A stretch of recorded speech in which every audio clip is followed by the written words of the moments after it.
This is 101 ESPN from Super Bowl 46 in Indianapolis. Brought to you by Appliance Solutions, American Standard Heating and Air Conditioning, and Ryan Kelly, the home loan expert. Well, in 2003, Jimmy Kennedy was the first-round draft choice of the Rams. In 2011, here you are at Super Bowl 46. Congratulations. Thank you. What's it been like going through this year, and especially this run where you guys have made your way to the Super Bowl? It's been a blessing. I mean, it's totally different from 2003. So, to be a Ram, and I've learned so much. I've learned how to be a professional and so on. So to make this journey and to be a part of the team, my hometown team, and have a chance to win a Super Bowl ring is definitely a blessing. What about this journey? What's been the biggest surprise for you getting to this far? I think it was the way the guys we believe, we persevered. I mean, we didn't have the greatest year. I mean, we have our ups and downs. We had games that we should have won and so on. Guys stepped together, the brotherhood, we grew together. We started trusting each other. We started to hold each other accountable, and the result is we're here right now.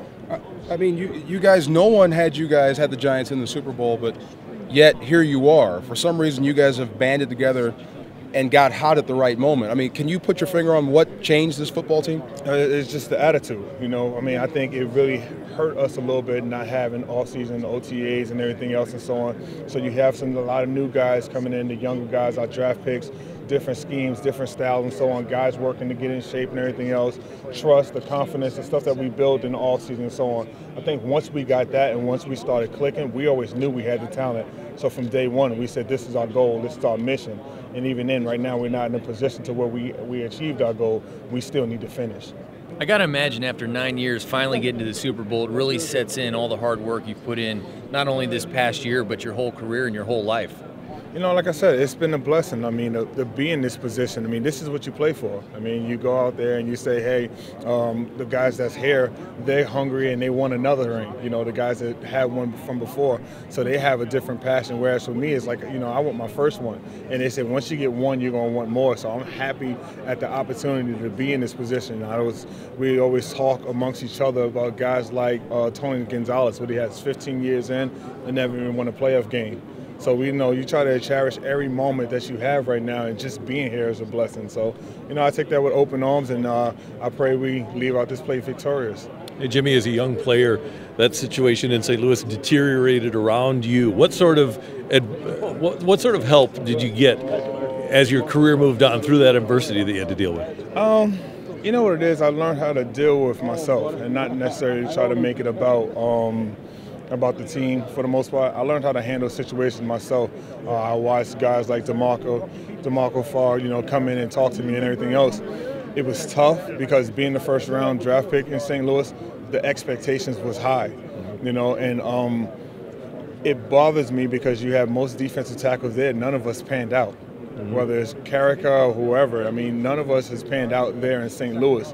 And I felt like when I was starting to gel there in St. Louis, I had to leave. In 4 years, I had 3 head coaches. Right. So between Mike Martz, between Joe Vick taking over when Mike got sick, and between Scott Linehan, every year being the first round guy, I had my best success when I went back to a defense that I know. I mean, I left when I signed with Minnesota. I was there, and that's when everybody said I had my best years. Right. So and it's just like in the off season, I was training on the things that I knew that I was going to have to do that upcoming season. In my 9 years, I have 10 head coaches, 10 D coordinators, and 10 D-line coaches. That could be a record.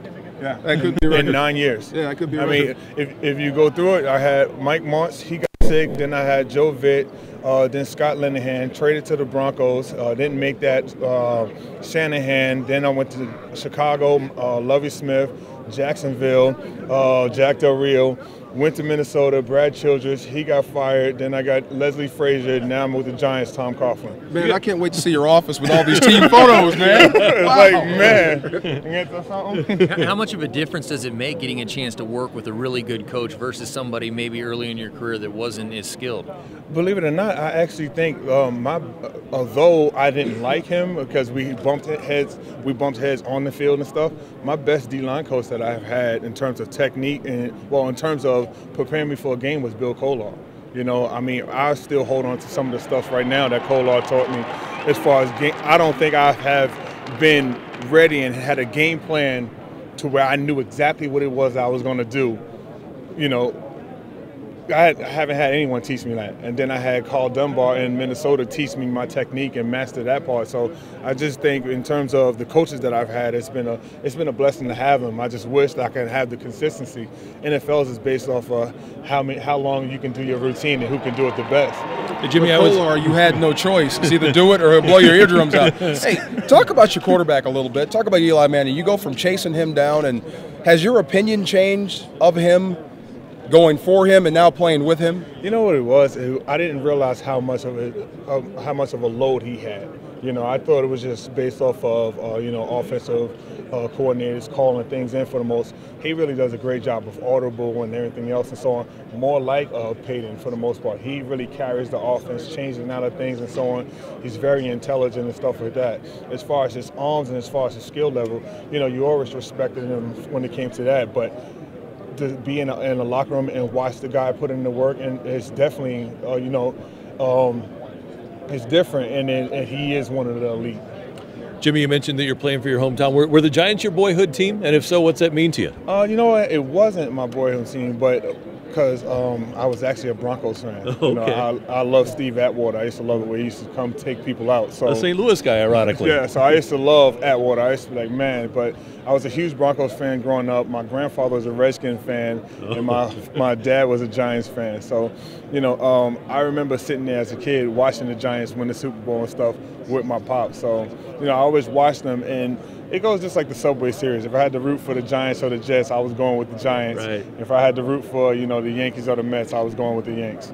That's what I was going to ask. Yankees fan or Mets fan? Yankees, by far. Good. I got a better hat. Congratulations. Go get him on Sunday, and we hope you come away with that ring. Thank you.